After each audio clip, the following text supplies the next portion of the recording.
Hello, everyone. Happy Native American Heritage Month. My name is Alex Galindo. I work in the Office of Student Affairs at the Harvard Graduate School of Education. Today, we welcome you to watch Awake, A Dream from Standing Rock, part of our fall film series on anti-racism. On behalf of the Harvard Library, Harvard Common Spaces, and the Harvard Graduate School of Education Office of Diversity, Equity, and Inclusion and Belonging, we welcome and thank you for joining us tonight. The film will be shown straight through, followed by a 25-minute discussion with Kimimila, Locke, Anpo, Locke, Alayna, Eagle Shield, and Tiarra Little. Sorry. If you'd like to ask a question, please type it in the chat session. Without further ado, we present to you Awake. Enjoy.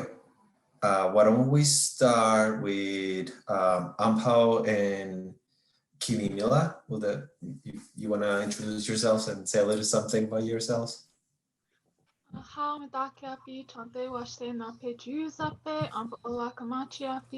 everyone. My name is Anpo Locke. I'm from Standing Rock. I'm currently a senior at Mount Holyoke College. My studies revolve around film and Native representation and digital sovereignty. And I was also an Awake Fellow from 2018 to 2019. Hamitakiapi, Chante Washenape, Chizape, Kimimilaki, Machiapi, Iawaslota Himataha. Good evening, everybody. My name is Kimimila Locke. I'm from Standing Rock. Actually, just really quickly, the school and the clinic that they discussed in this film, the founder of the school is here. I don't know how she's showing on your screen, but she's next to me, Alayna. And then also she's helping to create the Mini Wichwani Clinic. And I'm saying that because as a part of Lakota culture, people don't necessarily talk about themselves and what they do. So yeah, I want to make sure that we know that those things that we discussed during camp, we did during camp, we're actually continuing to work on that so that we'll have a sustainable community similar to what we had at camp. Thank you. Alayna, you want to go next? Midakiapi, Iushkiawa Chiankapi, Alayna Igosho de Machiapi, Iwaslaha Ekta Imachache. So my name is Alayna Eagleshield. I'm also from Standing Rock. I work with Kimimila and Tiarra and my Trojan, Ampa. It's always good to see you. But we continue to do a lot of the things that were, started at the camp, but also before that, we all grew up in our own ceremonies and our ways. And so we've been carrying a lot of these teachings and things forward way beyond camp. But camp was kind of a time for us to, I guess, really burst into not living in the two worlds, I guess, is how I'll say that. But yeah. Good to see everybody. Oh, thank you. And Tiarra, do you want to introduce yourself now? Yeah, Hamitakiapi, Chantewashtena Pechuzapi, Tiarra Machiapi na Komichaje ki Makpia Trui, na Wazia Haha, Emataha, Eash, Wakia Opa, Tipi Ushpa, na Oglala Awati. I'm Tiarra Little. I'm Oglala Lakota from Pine Ridge, South Dakota. Kind of always going in between all over in our community. And it's really good to see Chue Kimimila and Chue Alayna and Ampa. I'm really glad to be in this space with all of you. And we were group chatting the whole time the documentary was going on, so just grateful for conversation and grateful for connection always. And like they said, the work that we do, I don't think that they mentioned this either, but I have countless times, like they're, my older sisters, mentors have taught me a lot within Indigenous education and what it means to be a young woman in this transitionary period. And so yeah, just always constantly trying to carry myself in that way. But grateful again. Thank you. I was chatting with Zach, who's providing us the technology support, and I was thinking, since we don't have a huge number of attendees, it might be manageable if we allow people in to the to have their own video boxes. That way, attendees, if you want to turn your cameras on, feel free to do so. You don't have to, but I was thinking that way it could be nice to be able to see faces, and that way I can, if you want to ask a question, you can unmute yourself and ask the question directly. So Zach, if it's okay with you to go ahead and let the attendees also have video access, that would be great. That way we can all kind of have a more personal conversation. And again, my name is Alex Galindo. I work at the Harvard Graduate School of Education with the Office of Student Affairs and also Diversity, Equity, Inclusion, and Belonging. As I mentioned before, this film is part of the series that we've been organizing with the library and Harvard Common Spaces on anti-racism. And I was wondering, I've heard that you might have something you want to say about the film before we get into the your thoughts about it and the history behind it. If you want, anybody wants to say something about it. This is so, I mean, that's kind of part of our commentary. So unfortunately, this film was made and there was a lot of beautiful people in there. That was part of what was, hard to see it, because that was really good footage. But the producer, Josh Fox, that money didn't come back. Or, he made a lot of money off of this, and Standing Rock did it. He made a lot of money off of our story, off of our mutual friend, Florice, who was the narrator through the majority. And, used someone who we love, used her face and our story, and profited a lot. And yeah, so that's an injustice, and on top of all the other injustices that we so it was and because he's a wealthy person, he was able to get it onto Netflix, and that's how it's gotten the most made the most money. But I had a question for anybody, whoever scheduled this. Is there a reason this date was chosen? So first of all, I want to say that when I learned about this, I was disappointed, but also I'm thankful that you brought it to my attention. As I mentioned when we were talking before the screening, I believe a Harvard librarian sort of curated some of these films for the anti-racism series. And as I mentioned to you, I appreciate you telling me, because then moving forward for the spring semester, I can, let them know, hey, let's do a little bit of research about the producers of these films, because I don't want us to select just, the best known film that touches on, XYZ issue, but also films that are genuinely representative. And one of the things that I'm trying to do right now for the ed school is I've been in touch with some of our students that are part of the student organization FEARS, to ask them for their feedback. I'm trying to be proactive before I put together events or I send out any announcements, without, on the other hand, not trying to tax them too much. But I really like Tiarra. I really appreciate all your help in putting this panel together. I really appreciate it. But yeah, I think that's something that I need to look a little bit more into to determine how did we choose this film. And the date, was there a reason this date was chosen? November 20th? We've been doing them every Friday at 7 p.m. This is, I believe, our 6th film. Why? What did we do wrong? Sorry, nothing wrong. I was just wondering if there was like, like if anyone had given you clued in. So if there was a portion in Awake where you see the water, they have the water cannons in the night, and it was, like 16 degrees or something that night. That was on November 20th, 4 years ago to this day. So we were like, yeah, we can tune in on Awake. So yeah, and then the first round of, so that was 4 years ago. So it's kind of ironic, and it's actually really good to be here on that day too. Interesting. Yeah.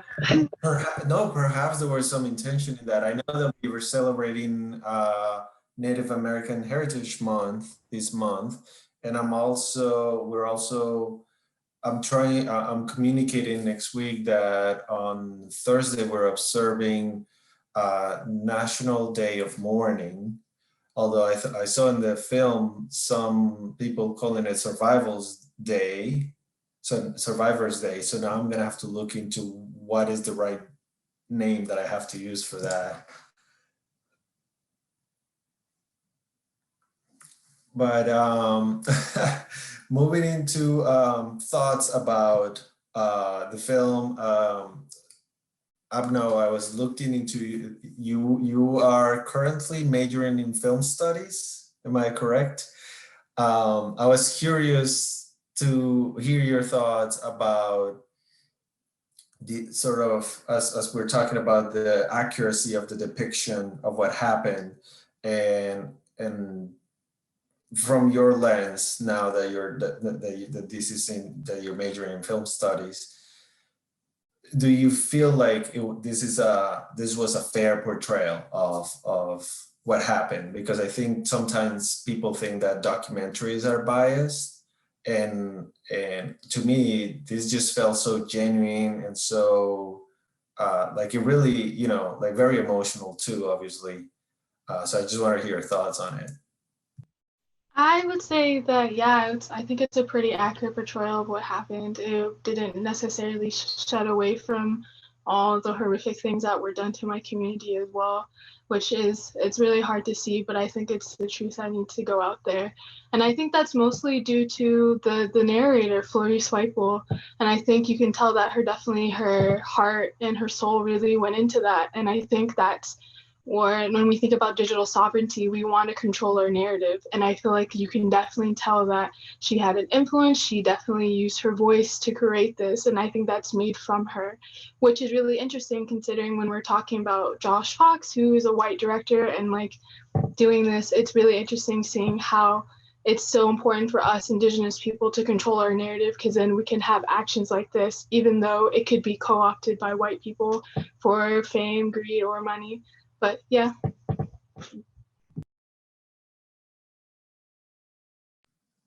Thank you. To me, going back to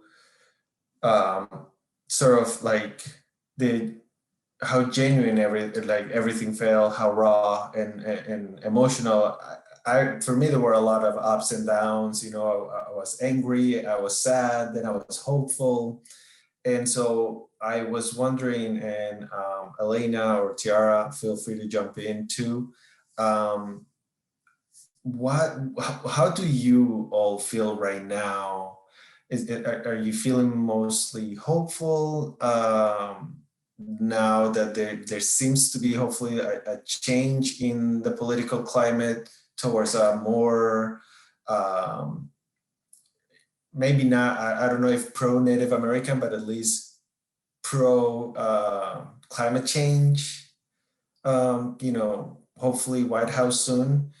Where do you all feel right now with that?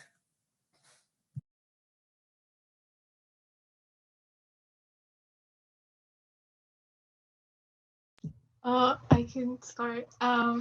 I probably will be the young youth voice who says, no, we cannot stop, because I still don't have much faith until all land is returned to Indigenous people and that we actually have land back. So I won't settle for anything less.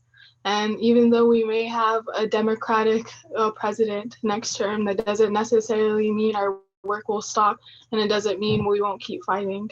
So that's how I feel. I love that. Because I think when, like I said, things were happening before camp, and when camp happened, it was really, if you understand how reservations are set up, even they were set up, you know, as a colonial system that was meant to acculturate and assimilate us. And so many of our reservation communities still function under a constitution that was written in the 1800s that doesn't serve our communities. And so when you are, you know, like us, and it's unfortunate that not everybody gets to grow up the way we did, but all of us on here on this panel grew up in our ceremonies, and there's a certain protocol that we have, and so we've been thinking about these things, but we were always kind of told about these two worlds that we live in. And then it wasn't until camp for me that we're like, wait, we don't have to wait, you know, we can do this in our communities right now, because we got to see what a thriving community looked like when it was just focused on our traditional protocols and our kinship, you know, ways of conducting ourselves. And so since camp closed, it's not like it fixed everything, and we all know that there's like even this film that seemed like it was shining a light on some of the struggles that our communities are, you know, especially during camp, that our communities go through, that it was, you know, taken over by a white film or a white director. And so we're constantly like battling up against those things, and not trying to get too excited, but just keeping our heads like towards the work that needs to be done. And so I think, yeah, the political side of it, that doesn't, I think when, like you said, when you gave that description of like the ups and downs of the film, I feel like that's how it was when we were in the camp. There was, you know, there was hope, and then baby, okay. Sorry guys. There was like these ups and downs of how you know, there was hope. They have to do an environmental impact study first. Oh, they got to consult with tribes. And then, you know, then they dug up those sites. And then, you know, there's just all these ups and downs. And so it continues in our communities. And so all we know is that we could lean on each other and hold each other accountable, and keep, you know, pushing that white directors and politicians and all these other people who continue with the status quo, that we just keep pushing that thing when things aren't working for us. And so I don't know if that answered your question, but I think it's still, we don't necessarily feel like it's a fix all, just like, you know, us being able to be immersed in camp and all the things that were happening there, that wasn't a fix all also. But we're learning, and we're also learning to use our voices. And so like Ampa, who is growing up to be, you know, will be representing our voices in so many different ways that is needed and necessary. I'm hopeful for things like that. And so like the school that Kimimila has had, oh my God, sorry guys. It's not the school that Kimimila is heading with a group of us from back home, that, you know, that's hopeful, because the students will be leading what's needed in the future. No, that's great. Thank you. I have two questions from people in the audience. The first one I'll read from Jasenia. I'm wondering if Alayna or the other panelists can speak to the community schools, both in camp or now in the present moment. What are the possibilities decolonial collective education / learning while still situated within or adjacent to the US empire?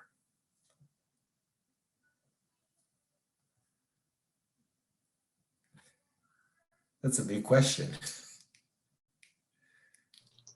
We don't have much time, because that's all we do. Oh my God, like literally that's all we're doing. Like it's all about like, you know, having sovereignty and exercising the sovereignty. This is our land, and this, you know, we're from this place.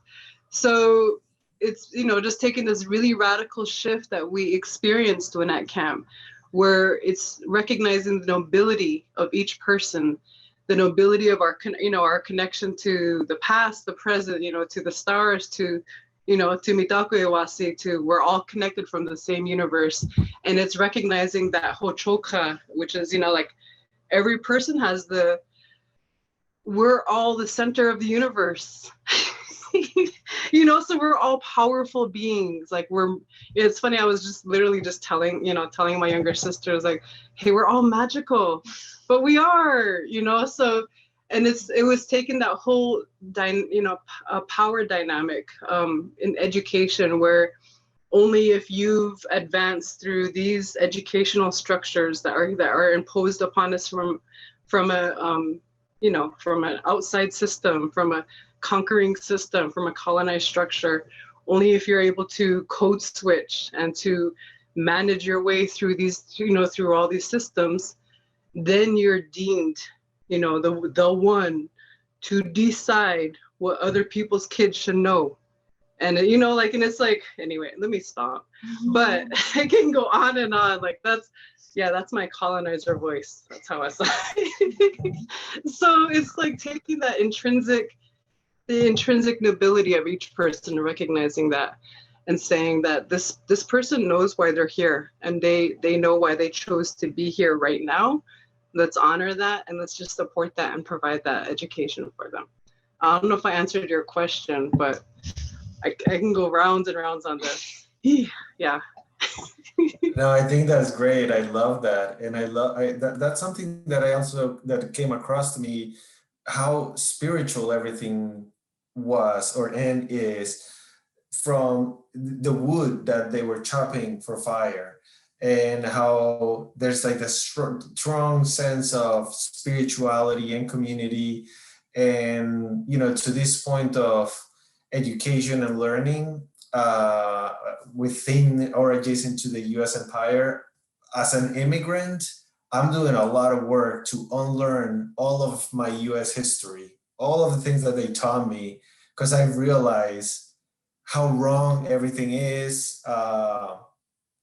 And I'm starting to learn a lot about Native American history, Black American history, because you're right. To me, it feels like there seems to be two completely different narratives going on. It's two separate things, and I love how these teachings that we heard in the film are so rooted in spirituality. To me, that was very very beautiful. And going back a little bit, there's a question from Loyola that says, "Thank you for your thoughts. What was your response to the pro-fracking remarks on the vice presidential debate?"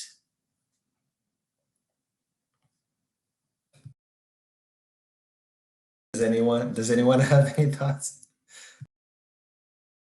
Wait, what the wait? We didn't watch it. I don't know.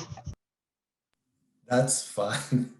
I didn't watch the vice president. Much on it. I mean, I can talk more about it like offline, I guess, with Loyola. But like he was just, I don't know. I feel like he was just trying to save his unze. And yeah, I don't know. Also, too, going back to thinking about politics and thinking about the way that the government operates and all of the systems. And I'm in education policy, and so there's constantly this disassociation going on. Like just on the daily, even like if it's not having to do with school. And so just always constantly trying to remind myself, like, how can I ground myself in this moment? Whether it's like me on my own or reaching out to Chua and getting some advice, or sometimes just ranting like we did earlier today. And just kind of holding space for each other to remind each other, like, hey, like we're okay. This is normal and we're gonna keep going. I don't know. Yeah, just that's my little mini rant for now. No, thank you for that. One of the things that I learned about recently, and sometimes I feel ashamed that I'm like learning this stuff just now, but I learned about apparently the biggest spill in US history was radioactive uranium in Navajo Nation. And so to me, it's so mind-blowing to hear things when in the documentary, I can remember who said that reservations were basically concentration camps. And so to me, it's that idea of first, Europeans came and they massacre millions of Native Americans, moved them into these unhospitable lands, and then polluted them with uranium, with oil. In my home country, in Colombia, Native Americans, our lands are being exploited for the coal by European corporations. And to me, it's hard to even begin to understand the, as they were mentioning, the generational pain that causes to people.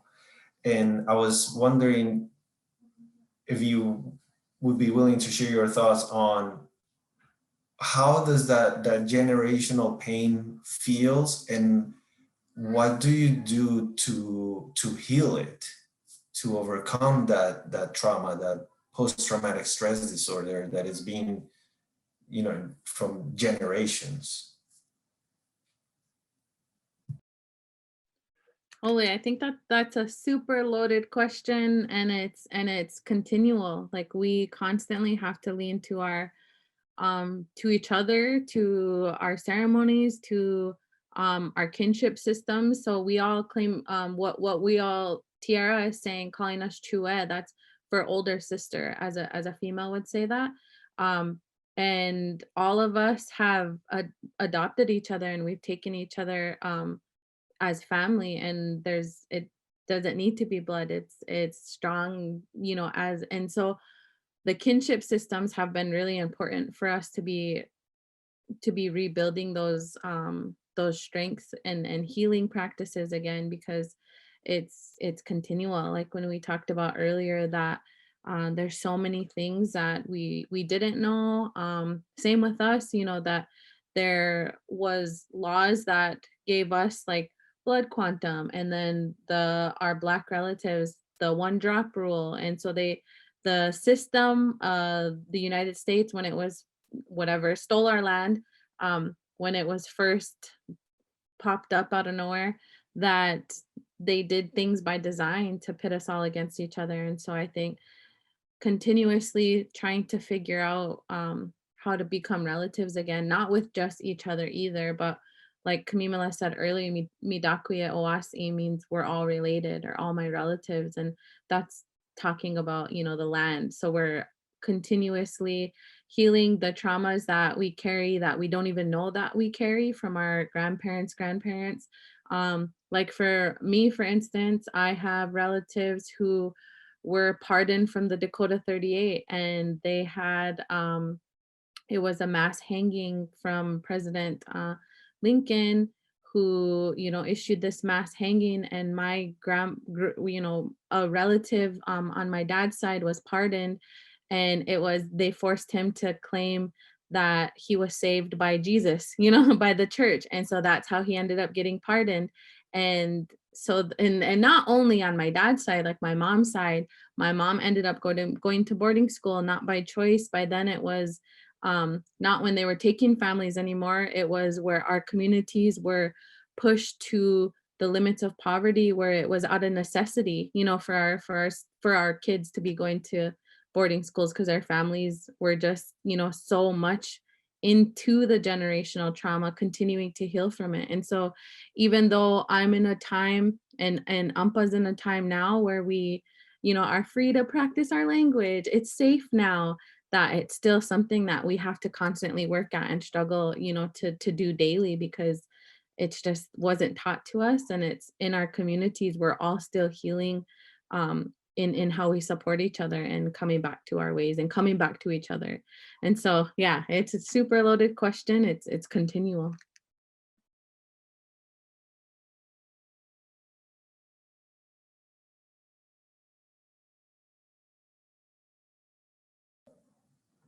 No, thank you so much. I really appreciate that.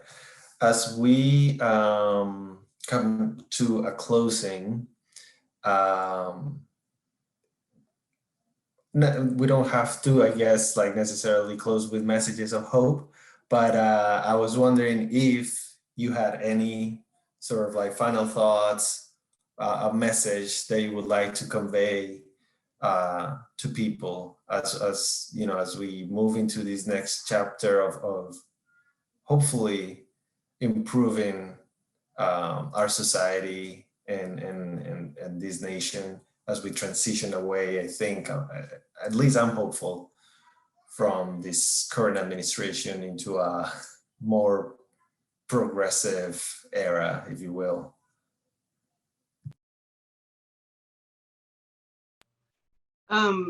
Couple of things. Every person is indigenous to some place, and we're all connected. So we're all part of the same creation. So when we're talking about our relatives, we're not just talking about our little circle out here. We're talking about our interconnectedness. We're all we're all of the same earth, as far as I knew, anyway. So with that being said, there's something happening everywhere in every community. So there, I mean, our earth is being threatened, and people are being threatened, and our relatives are under attack. You know, all the relatives are under attack. Human relatives, plant relatives, they're all under attack. So there's no time for complacency. There's something for everyone to do. I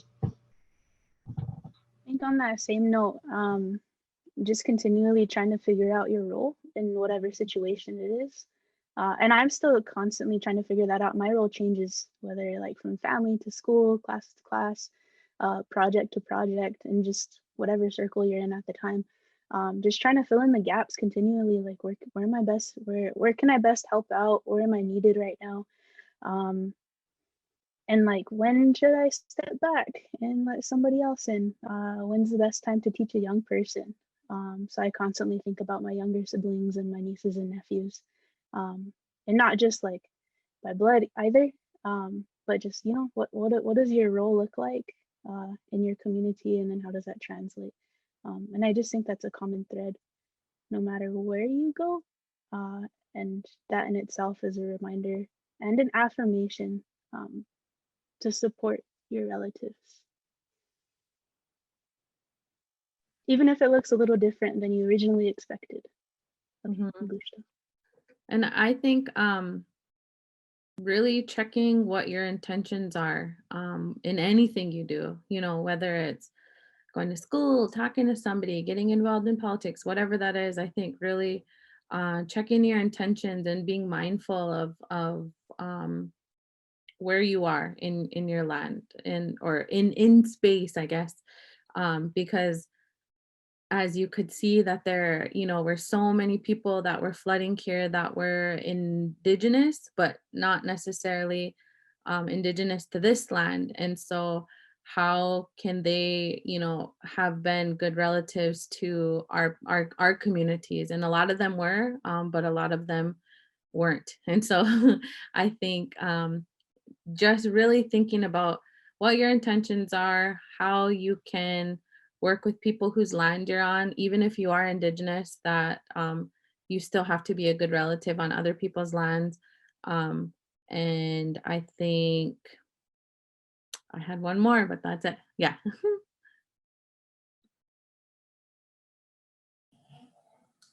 All right, well, I want to thank you all again for being with us this evening, for sharing your thoughts with all of us. I know I'm taking a lot away from this, and I thank you so much for being here and teaching me at least something new. I really appreciate that. I hope you all have a great weekend, and Tiarra, I'm looking forward to collaborating with you more with Fears as we move along in this school year. And thank you, everybody. Have a great weekend. Thank you for having us. Thank Good night. you. Absolutely, my pleasure.